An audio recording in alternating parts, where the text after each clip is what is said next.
There was a time when Americans hated the Statue of Liberty. Did you know? For a long time, the Statue of Liberty in New York has become a symbol not only for this city but also for the United States and its core values.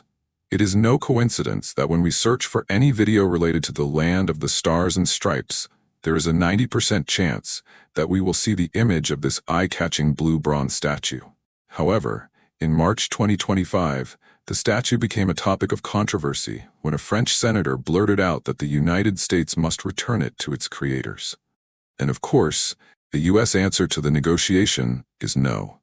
But perhaps the congressman and many of our beloved Global Insights viewers do not know that the Americans themselves are not very fond of this statue. And without further ado, let's get started with today's topic. Before getting to the story of the American disdain for the Statue of Liberty, we need to understand why it is in the U.S. A final note for those who have not noticed: this statue was made, crafted, and conceived entirely by the French. And note that it is 100% French, guys. That is, the Americans had no idea or order for this statue from France. And probably no other country would have the time to do such a thing. In 1876, a group of French officials and nobles had the idea of gifting this statue to America to commemorate the centenary of the American Revolution and the day the Declaration of Independence was drafted.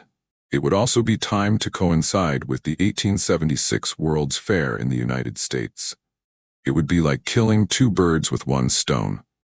So the French aristocracy had great confidence in the success of this project. The person in charge of coming up with the idea and creating the sculpture was sculptor Frédéric Bacholdy. Very quickly, he completed the sketch based on the idea of Columbia, an early symbol of America. And if you are wondering why the name Columbia is so familiar, it is the girl holding the torch of Columbia Film Studio that you often see on TV. The idea was good, but no one said where the money would come from to build it. The nobles were also unwilling to open their wallets for this project.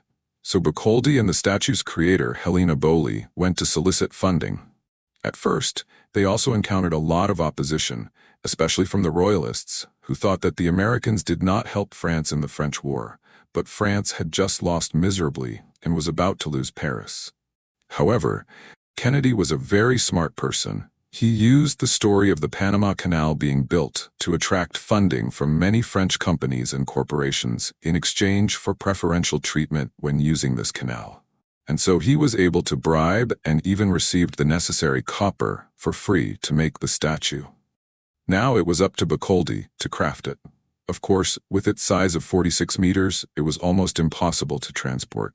So from the beginning, Bacholdy crafted the statue in 350 separate pieces and assembled it in New York. But it wasn't until 1885, a full decade after the idea was conceived, that the Statue of Liberty was placed in 214 crates on an ocean liner bound for New York Harbor.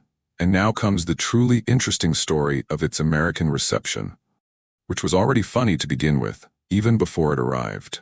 No statue, no matter how large, needs a pedestal to match its size.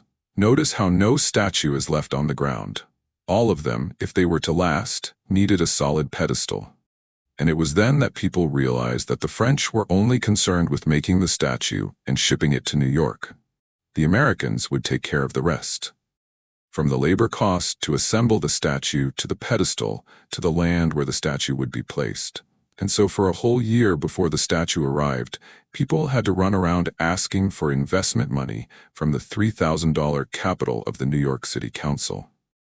Contrary to popular belief, the statue's placement in New York did not attract much attention and support.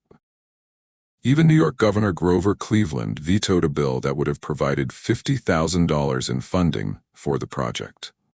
An attempt in 1885 to get the U.S. Congress to provide $100,000 to complete the project failed when Democratic lawmakers refused. It wasn't until businessmen from two other major cities, Boston and Philadelphia, offered to pay the entire cost of the statue in exchange for moving it to their cities that New York jumped on board. The editor of the New York World and future winner of the world's biggest journalism prize, Joseph Pulitzer, launched a fundraising campaign in his famous newspaper. And after a few months, the campaign successfully mobilized about 120,000 supporters, each contributing nearly $1.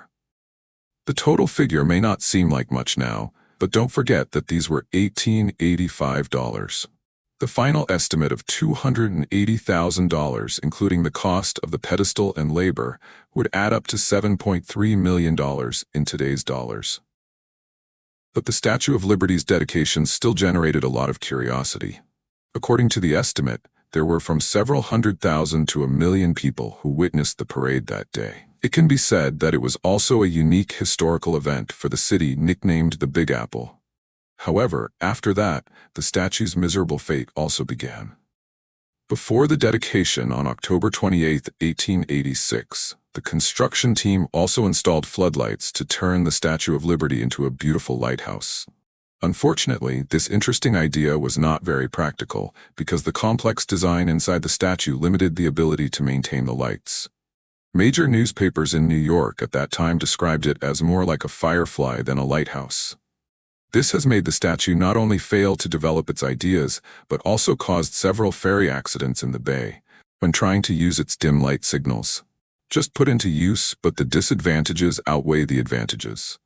The height of the Statue of Liberty is up to 93 meters, looking very impressive. When it first arrived in the United States, it was the tallest structure in New York City and was also known as the Migratory Bird Slaughterhouse. One night in October 1888, hundreds of migratory birds were distracted by the halo above the statue's head and crashed into it, killing them forever. Not to mention, many of these birds had been kept in Central Park for many years. And so the park officials and the Statue Management Board had a big argument. In the 1890s, when electricity prices skyrocketed, the number of visitors to the Statue of Liberty plummeted from more than 96,000 in the first year to less than 45,000 in 1898. The electricity costs for lighting the structure were so high that the management board could not afford to pay for it, so they had to accept turning off the lights early or even turning them off completely on some nights. This meant that many visitors to New York never even saw the statue, and thus reduced the need to visit the cold statue on the island. And so for decades, until the First World War, the managers were bored and neglected to care for it, leaving the surrounding buildings to deteriorate, the pier to rust, and the steps to rot. Things were so bad that in 1894, even the Lighthouse Board gave up on the idea of replacing the torch. Spokesmen for the agency flatly declared that the statue was useless. In 1901, it was completely turned over to the War Department by these people, on the grounds that it was installed on the site of the old Dutch Fort Good. Early 20th century New Yorkers still rumored that the Statue of Liberty was a fat girl from France. Although it hasn't aged, it still needs a makeover. Not only is it shunned by locals, it's also hated by many in the American community for a variety of reasons. First of all, we have to talk about the black community, which may sound a bit strange. But it's a strange reality, and that's reflected in a statement by historian Lonnie Ban III, founder of the National Museum of African American History.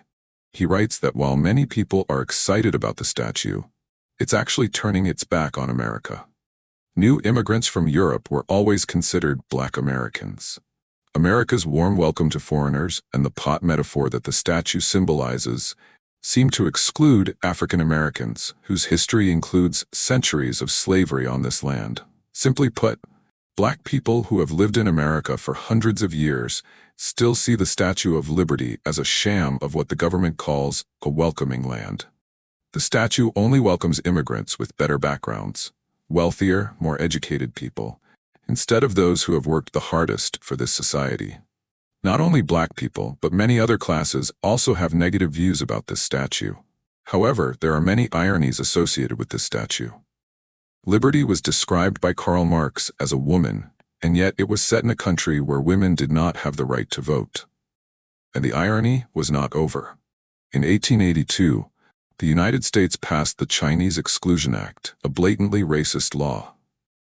Yet less than 5 years later, the construction of the statue's base began to involve Chinese workers, who made up the majority of the workforce. It's truly tragic, folks. Not only that, historians and philosophers in the United States also have a less than favorable view of this work. The star sitting on the statue's head can be interpreted as a rising sun, But it can also be a rising star, a Christian symbol of disaster and the end of the world. The rising star also represents the club weapon used in medieval combat. With its pointed star on its head, the statue is one of many works of art that Backlash heavily influenced by military themes and clearly carried with it feelings of violence and vengeance. In short, the reason why the Statue of Liberty is still considered by many American scholars to be aggressive may simply be because it was originally designed that way. This issue is a bit academic to delve into, so I will spend another day explaining it. However, it is not by chance that the British aristocracy once laughed at the Americans and said that the American tycoons who had become rich did not really want the statue. They only accepted it because they could not refuse the easily offended French. But you can simply understand that the Statue of Liberty in New York has the same position as the Eiffel Tower for Parisians. The original Parisians all despise the Iron Crow of Paris, but no one can do anything about it because now its tourism revenue is too great. The Statue of Liberty is exactly the same. Currently, the island area where the Statue of Liberty is located attracts nearly 4 million tourists each year. If only counting ticket prices, the statue earns nearly $100 million each year. The New York government also calculates that the Statue of Liberty not only brings in direct revenue, but also promotes tourism and the local economy. Specifically, this statue contributes about $1 billion a year to the economy of New York City and the surrounding area. What do you think about the Statue of Liberty? I think it is quite beautiful. I would love to hear everyone's feelings about this statue. So please leave your comments in the comments section.